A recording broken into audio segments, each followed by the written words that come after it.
Jadi kata Oma, mungkin kamu kan waktu itu kan pas lihat tante Ade ditembak, itu sebenarnya Opa pengen ngelawan kan, pengen balik lagi. Saya nggak bisa dong, saya harus melawan dong gitu. Tapi Oma bilang hanya satu korban di rumah ini dan kamu masih dibutuhkan oleh negara. Itu Oma yang bicara. Kata lari ke sebelah, ngumpet di drum. Itu Oma yang ngomong.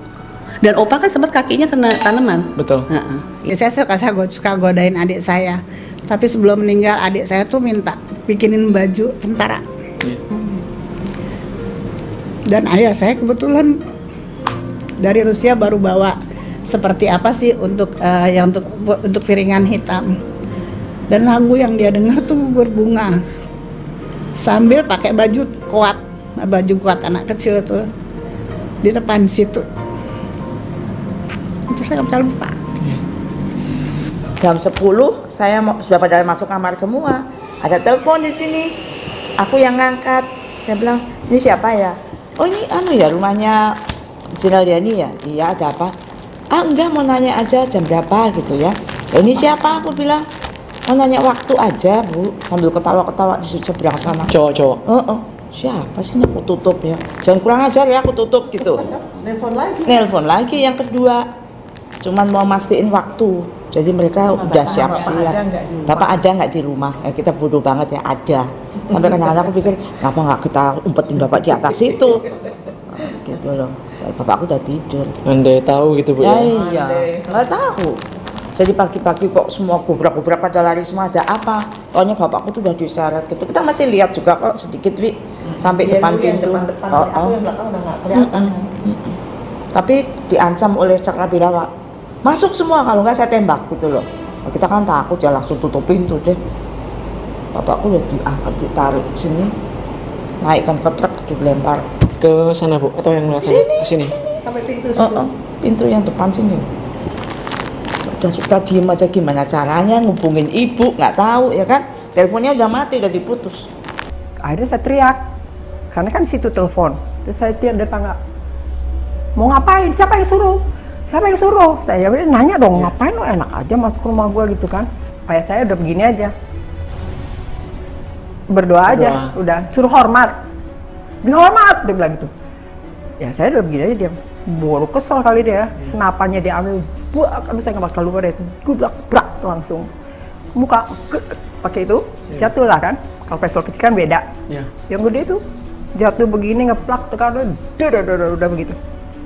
Nah itu di situ saya ngambil langsung, saya nggak ada kain lagi ngejar, udah nggak ada, sepi, sunyi senyap, cepet banget sepi. Itu aja masih begini 51 tahun ya. Karena itu aja, thank you.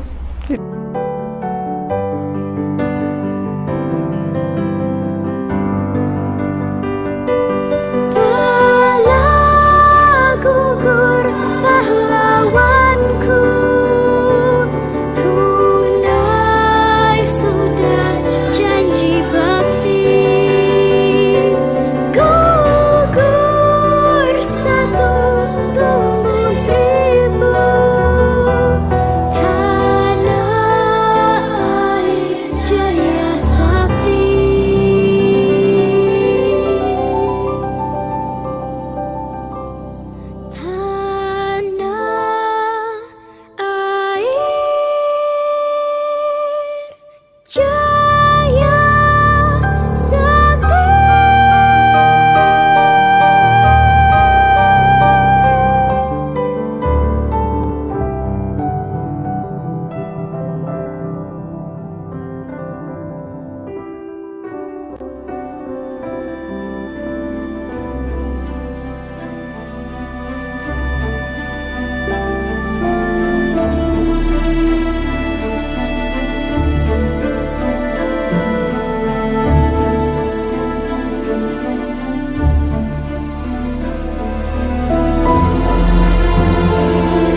Malam, Bu.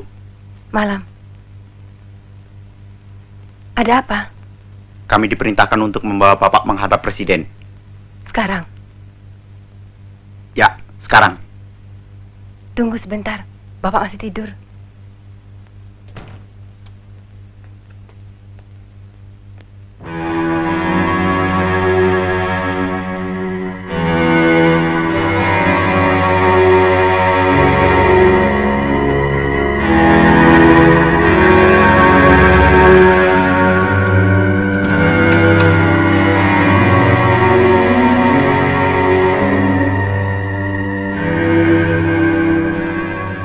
Suruh saja mereka kembali jam 8.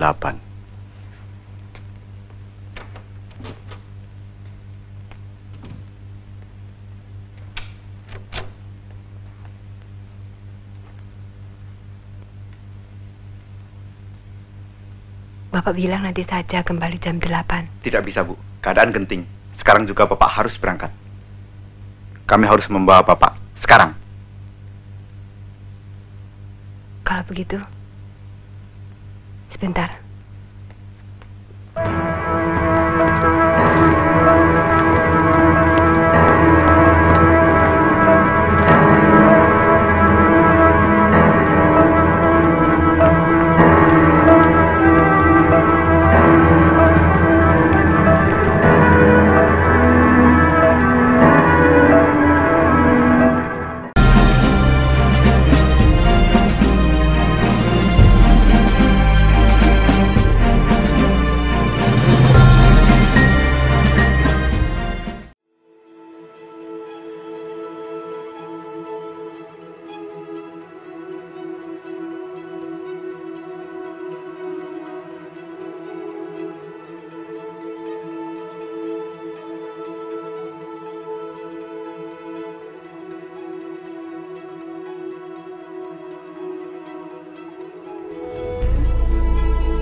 Sejumlah kisah tertoreh indah mengitari kehidupan sosok Jenderal M.T. Haryono. Selama mengenyam bangku pendidikan, Jenderal Bintang 3 ini dikenal sebagai sosok yang cerdas. Setelah menamatkan pendidikan di HBS, ia pergi ke Jakarta untuk melanjutkan studi di Sekolah Kedokteran pada masa pendudukan Jepang, Ika Daigaku. Namun, M.T. Haryono memilih untuk keluar dari sekolah kedokteran tersebut dan memutuskan masuk Tentara Keamanan Rakyat atau TKR.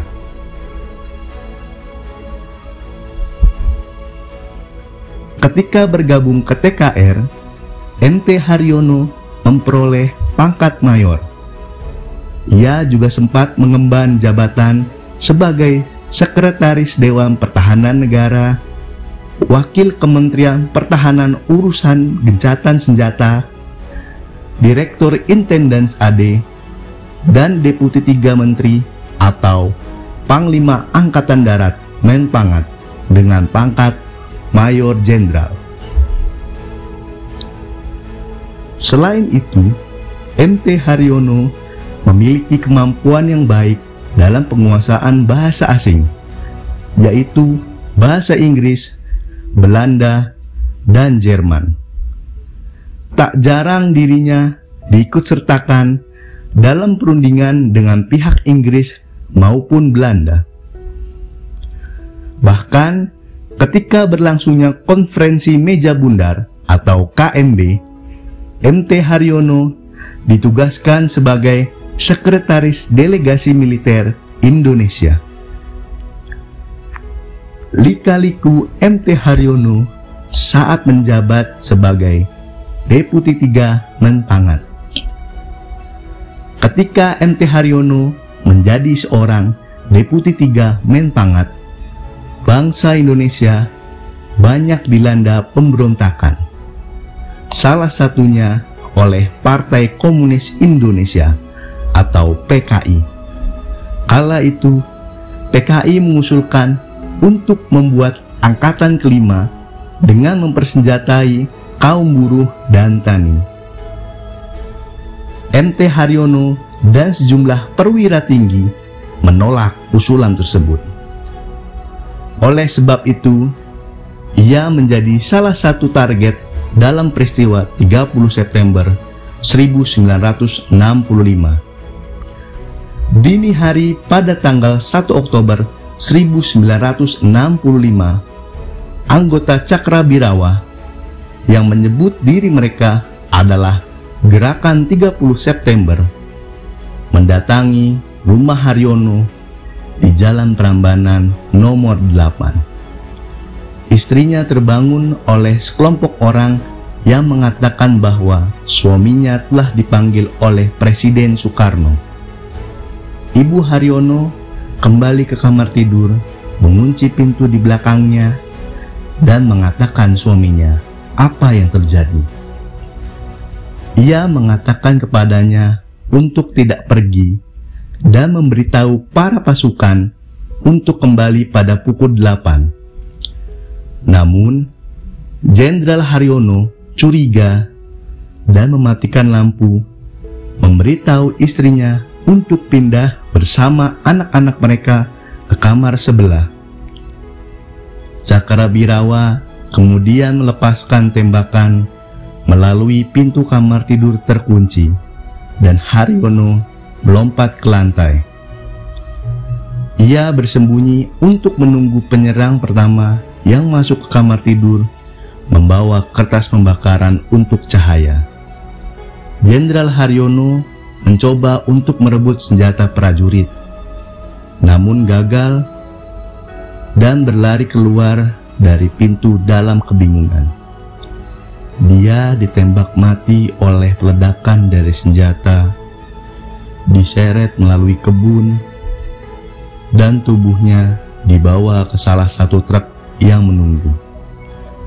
Tubuhnya dimasukkan ke dalam truk dan dibawa ke Lubang Buaya, markas pemberontak di selatan pinggiran Jakarta. Jenazahnya disembunyikan di sumur bekas bersama dengan mayat para jenderal dibunuh lainnya. Seluruh mayat ditemukan pada 4 Oktober dan para jenderal diberi pemakaman kenegaraan. Jenderal Haryono dimakamkan dengan rekan-rekannya di Taman Makam Pahlawan di Kalibata pada tanggal 5 Oktober. Pada hari yang sama, atas perintah Presiden Soekarno, ia secara anumerta dipromosikan dan menjadi pahlawan revolusi. Apa dan bagaimana peristiwa ini terjadi di rumah Jenderal MT Haryono? Dalam kesempatan kali ini, Keep History Alive akan berbincang dan bernapak tilas menyusuri jejak-jejak bersejarah di masa lalu, serta menguak kisah-kisah kepahlawanan sosok Jenderal MT Haryono bersama putra beliau, Bapak Rianto Nurhadi.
Mas Meta. Assalamualaikum. Waalaikumsalam. Apa kabar ini? Baik, alhamdulillah sehat. Udah lama akhirnya kita bisa berjumpa gitu, Pak. Iya, sudah lama. Waktu terakhir itu kan kita melalui itu aja. Lagi daring, Pak, ya? Karena lagi COVID. Adik saya yang paling kecil, perempuan, tidur sama orang tua saya di kamar ini. Lalu kakak saya yang paling tua dengan yang nomor 2 tidur di kamar ini. Udah mulai ribut, jadi udah mulai nembak-nembak di sini kan? Iya. Minta dibukain pintu. Ini karena memang sedang direncanakan untuk menjadi sebuah museum, tapi memang belum buka ya, Pak, ya? Belum.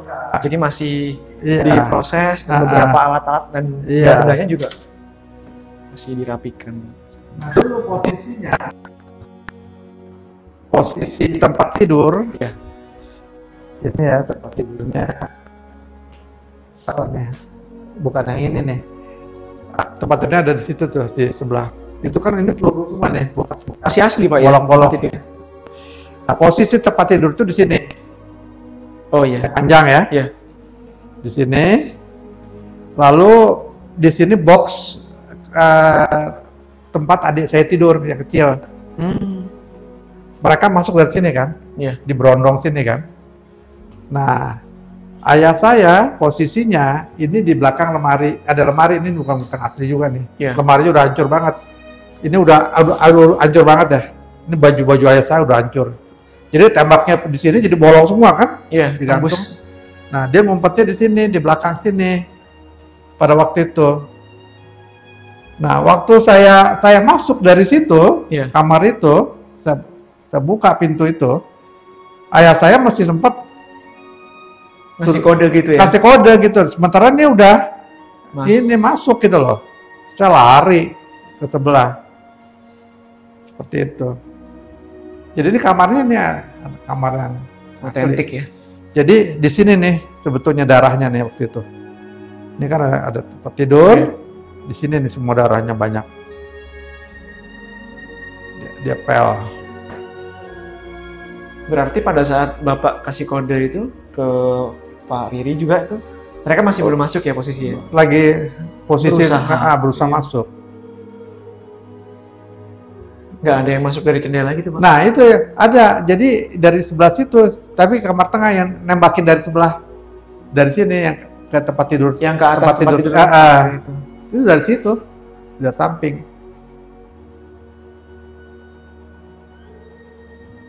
Bisa lihat. Ini penuh sejarah sih sebetulnya kamar ini. Jadi waktu kita kecil itu, waktu ayah saya tuh sini, jadi kita kan ngumpulnya suka di sini. Ayah saya minta dipijetin, diinjek-injek gitu loh. Ya, lalu kalau cari rambut putih, coba cari uban nih, gini. Nanti senang aja kita nih kumpul di sini semua. Rencana bagaimana, Pak, kalau nanti dijadikan museum? Tetap akan dibuat kamar yang bersejarah gitu atau jadi untuk ya ini jangan dirubah ya. Artinya semua kegiatannya nanti barangkali ada di sekitar sini nih nanti di luar ini. Iya. Ya ini biar aja seperti apa adanya aja menurut saya sih. Penting jadi untuk sekolah nanti ya bisa dia nanti kita usulkan supaya mereka mengunjungi sini untuk pembelajaran, pusat edukasi. Bisa jadi bukan cuma sejarahnya betul. Pak Marion aja. Benar, bukan. Jadi saya juga bilang saya nggak mau diekspos hanya ayah saya, tapi secara keseluruhan gitu loh. Sebaiknya memang begitu dan tidak ada kesan yang menyeramkan. Betul. Jadi dibuat yang terbuka-terbuka aja. Kayak kan museum Pak Rasution itu kan dekat rumah saya ya. Di belakang rumah saya kan, di Jalan Teguh Umar. Itu kan juga terbuka. Setiap hari itu kan saya lewatin museum itu. Karena saya kan olahraga kan, Teguh Umar. Bagus dan luas gitu, Pak, ya? Bagus jadi dan luas. Jadi space-nya kita kalau mau ke sana itu juga nggak terlalu sesak gitu. Iya, gitu loh. Udah pernah ke sana kan? Udah liputan di sana juga? Iya. Sama cucu beliau. Iya. Bagus itu. Sayang ya, Pak, ya? Sayang banget. Ya, nggak tahu lah bagaimana caranya kan pemerintah tuh harus concern gitu loh mengenai sejarah. Ya sejarah itu kan mulai dari museum kan. Jadi kita tahu. Kalau kita sekarang hanya belajar gitu tanpa melihat ini kan lebih tanpa lihat lokasi atau peninggalan yang ini jadi kurang terlalu terserap. Betul. Gitu loh. Akan lebih masuk ketika kita datang ke lokasi. Jadi ada pembelajaran secara praktiknya juga. Benar. Seperti itu. Ya itu barangkali titipan kepada pemerintah lah supaya lebih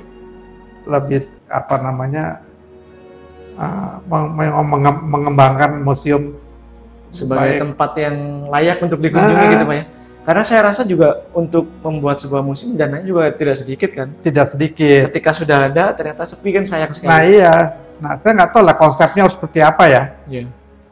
Konsepnya seperti apa konsep museum itu. Kalau sekarang kita datang ke Belanda ya, negeri Belanda itu museum itu kan lakunya luar biasa. Betul. Kenapa mereka bisa laku? Kan harus belajar dari situ. Hanya nggak sekedar buat museum, tinggalin barang-barang peninggalan, udah selesai. Ya bukan begitu. Yeah.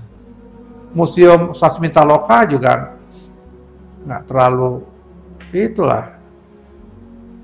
Ya nggak tahu lah bagaimana. Makanya saya mau buat konsep yang berbeda barangkali bisa. Open space gitu Pak ya? Open space. Gitu. Ada momentum apa lagi Pak terkait dengan Bapak ketika Pak Riri masih kecil waktu itu? Terutama mungkin di ruangan ini. Iya ada. Yeah. Kita ini. Yeah. Jadi kita ini kalau berkumpul di sini kan. Di ruang tengah ya? Di ruang tengah di meja ini nih. Iya. Yeah.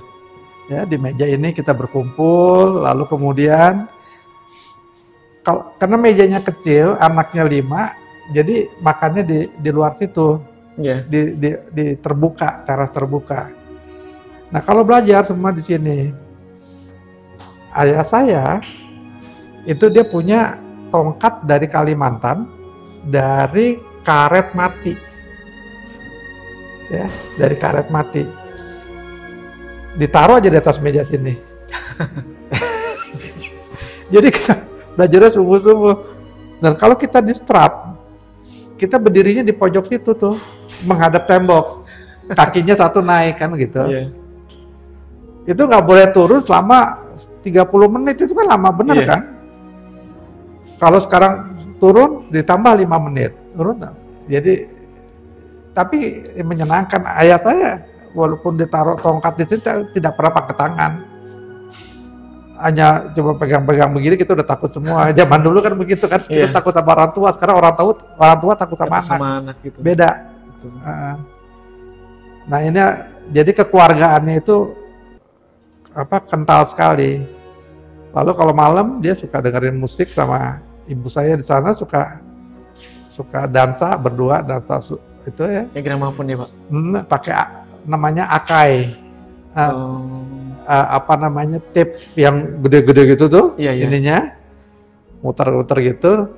Nah merek itunya namanya buatan Jepang akai, pakai gramafon gede 2, gitu. Di ruang tengah. Dan nggak ada nuansa militer di rumah ini, nggak ada senjata.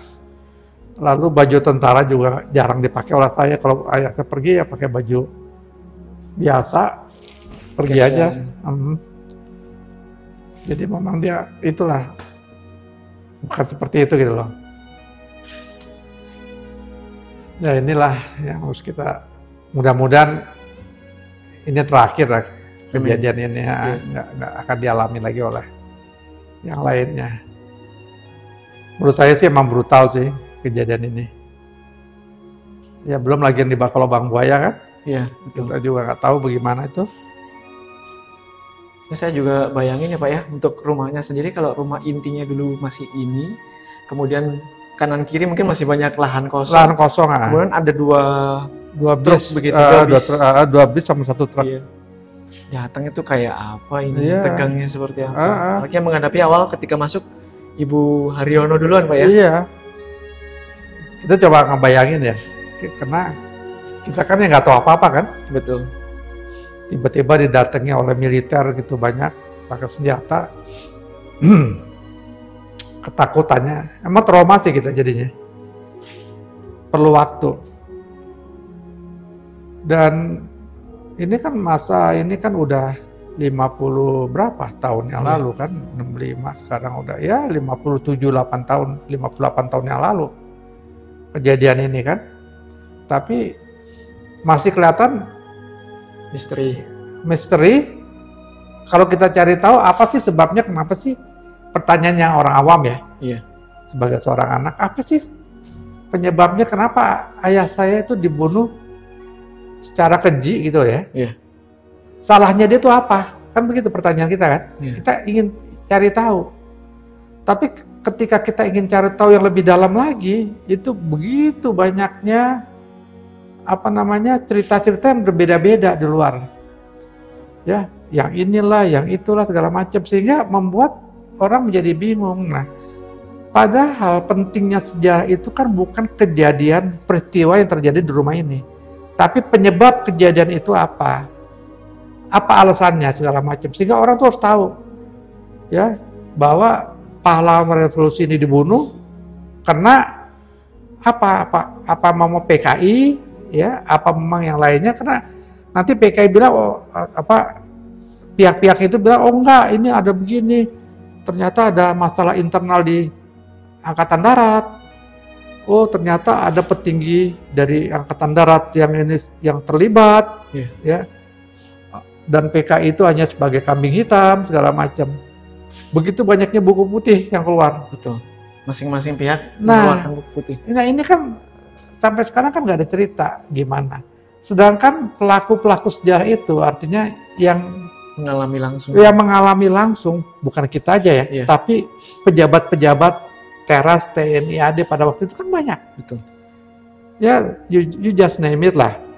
Seperti misalnya Kemal Idris, seperti misalnya M. Yusuf, apa segala macam yang ikut pada itu kan mereka harusnya tahu persis dong. Tapi kok nggak pernah terbuka, apa sih? Hanya bilang ini PKI. PKI mengatakan ini nggak mungkin PKI kan begitu. Ini kan kalau PKI kenapa nggak ngelawan pada waktu itu? Ya waktu dibubarin apa segala macam, gampang bener semuanya tertangkap. Harusnya kalau mereka mempersiapkan segala macam, mereka kan nggak, ya saya bukan melindungi mereka ya. Petingginya itu kan pasti sudah kemana-mana. Udah kemana-mana, udah nggak mungkin ditangkap gitu. Tapi ya udahlah, kita nggak tahu lah apa ini ada keterlibatan Amerika atau apa, kita nggak tahu. Nah, ketidaktahuan ini kan jangan sampai menjadi pertanyaan juga untuk generasi berikutnya. Betul. Jadi mereka hanya fokus, oh rumah jenderal ini, Bapak M.T. Haryono meninggal sini, Pak Dai Penjata meninggal sini, Pak Ahmad Yani meninggal sini. Bukan itu kan maksud dari sejarah itu. Makanya kita ingin buat kayak edukasi di sini supaya mereka tahu apa sih timelinenya seperti apa. Timelinenya seperti apa. Itu yang saya maksudkan itu loh.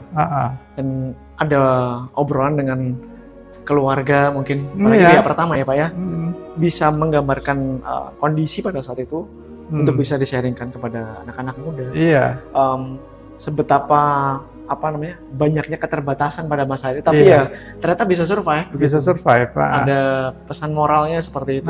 Bisa survive. Gitu. Ada hal yang luar biasa yang. Dan saya melihat nih, keluarga besar pahlawan revolusi ini tidak ada yang pernah merengek-rengek, minta dikasihani, ya kepada pemerintah, dan mereka tidak pernah menuntut balas budi, ya karena orang tua mereka ini, dan itu memang sikap dari orang tua kita semua barangkali ya pada waktu zaman itu ya. Betul. Tidak gampang ini, tidak cengeng lah. Termasuk ibu-ibunya semua. Gitu. Ibu-ibunya ini Pak ya, punya perkumpulan sendiri gitu ya? Iya, dan kita itu alhamdulillah ya, memang ini saya baru pulang dari umroh. Iya.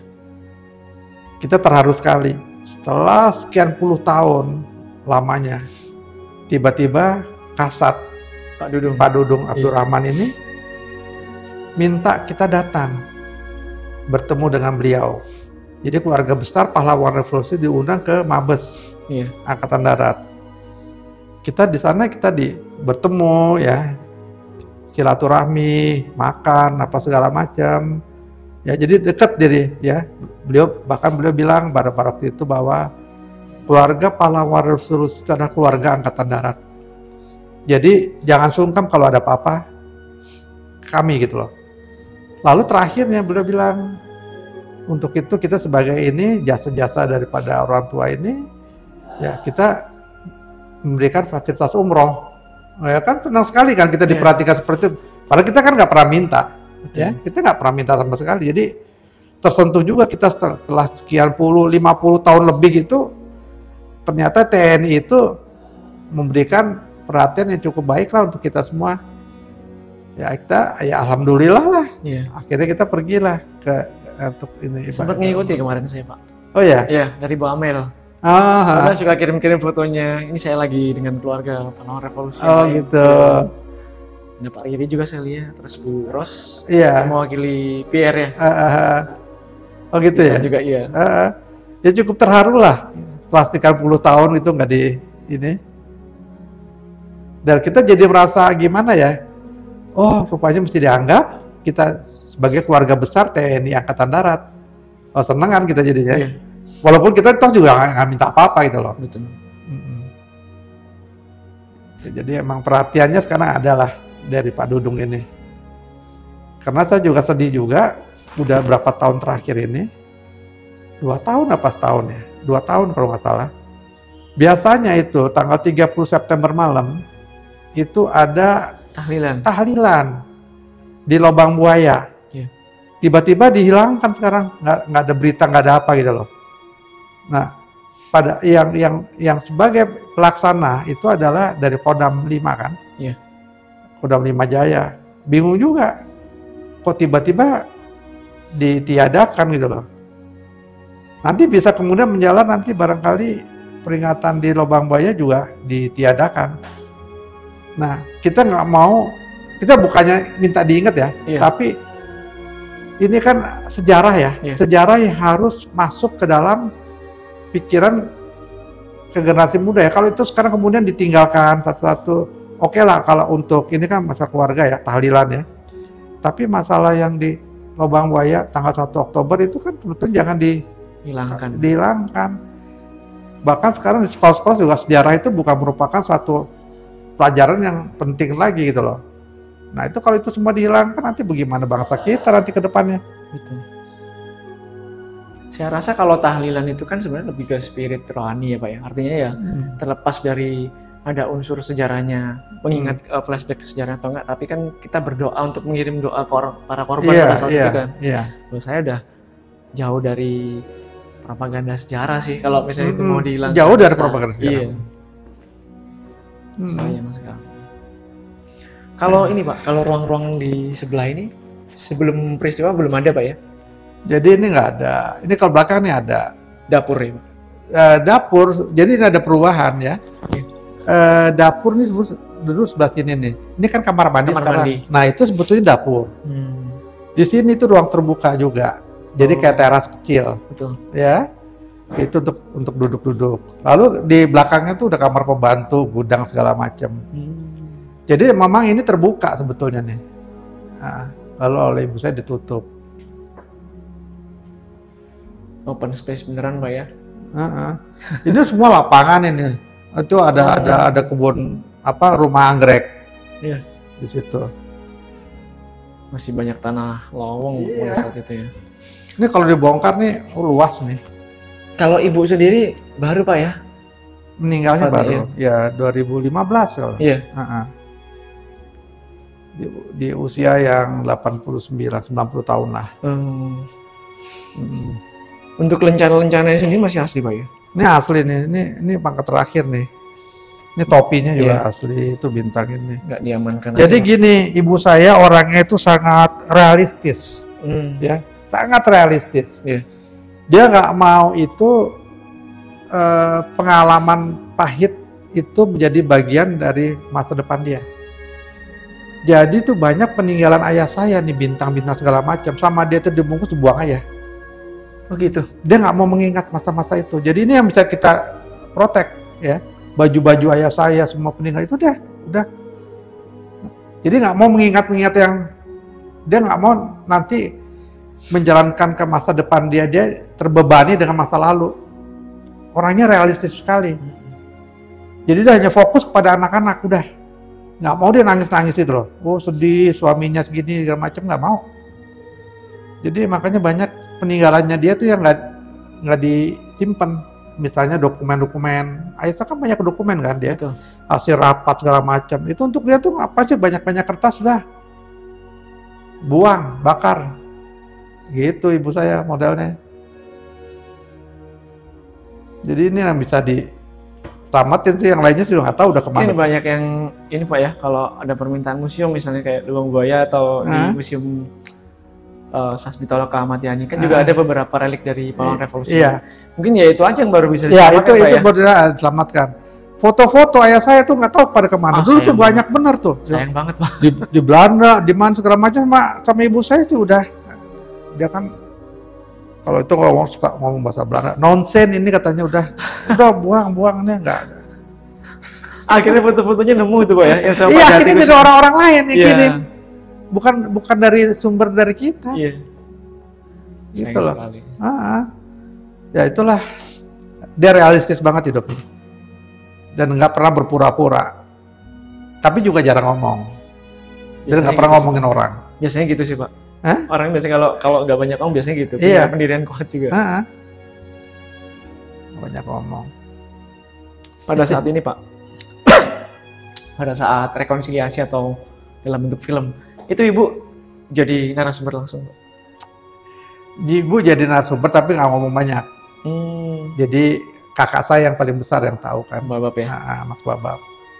Yang tahu benar, karena pada waktu itu memang dia yang paling aktif. Ya waktu Bapak diambil tuh dia yang paling aktif. Udah SMA? Dia SMP, kelas 1. Satu SMP, saya kan kelas 3 SD. Iya. Jadi begitu ya Pak ya, meskipun kalau dari kata Ibu tadi, mungkin kita nggak perlu berlarut-larut dengan masa lalu. Tidak perlu berlarut dengan masa lalu.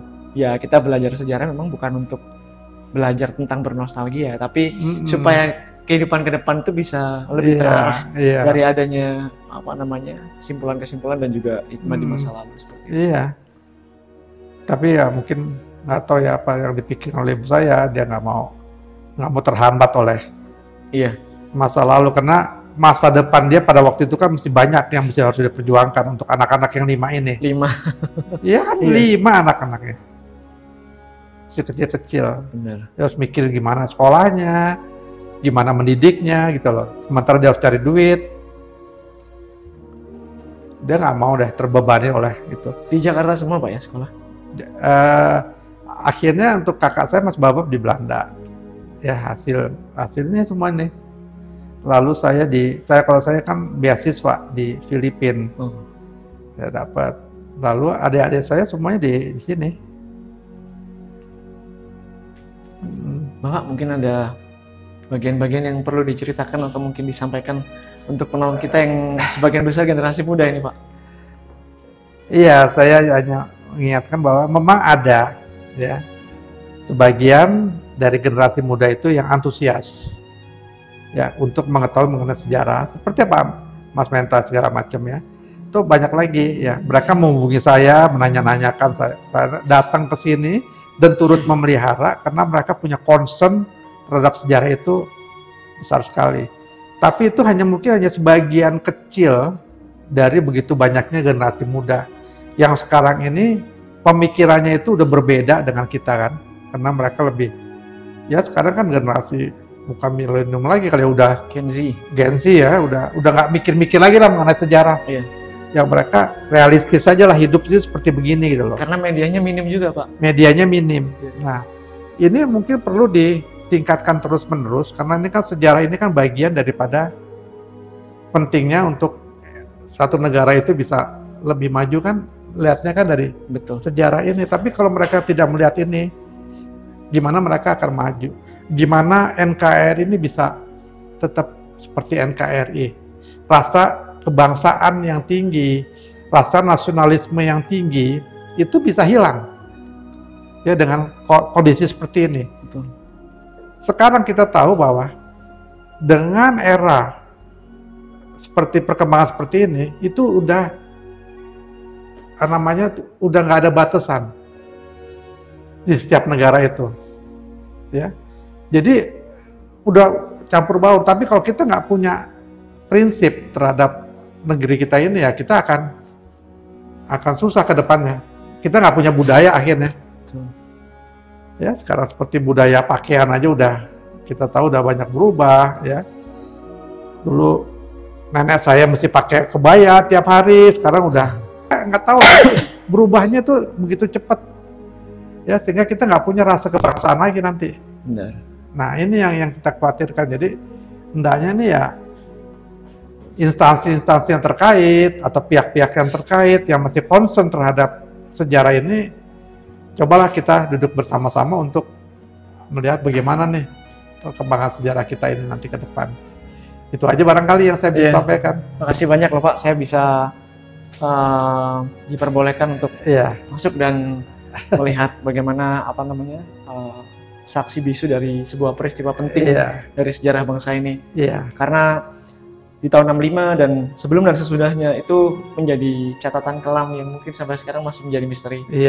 Perspektif dari keluarga itu juga menjadi salah satu garis yang penting ketika kita mempelajari peristiwa itu. Bahwa memang benar peristiwanya terjadi di rumah itu, di rumah ini seperti itu. Betul. Supaya ya sedikit banyak mempertegas bahwa ada anggapan bahwa mungkin di film yang kita tonton itu banyak rekayasa. Kejadian di rumah itu memang benar seperti itu. Itu benar. Terima kasih banyak Bapak. Baik, sama-sama Mas. Semoga sehat selalu. Sama-sama. Salam untuk kita saling mendoakan supaya kita sehat semua. Ya, amin. Terima kasih. Semoga segera terrealisasi museumnya bisa dibuka dan banyak hal yang bisa kita dapatkan nanti di sini. Dan saya juga butuh nanti masukan-masukan dari Mas Menta untuk museum ini nanti. Makasih. Pasti banyak lah sumber-sumber ya untuk ini yang bisa kita tuangkan di sini nanti.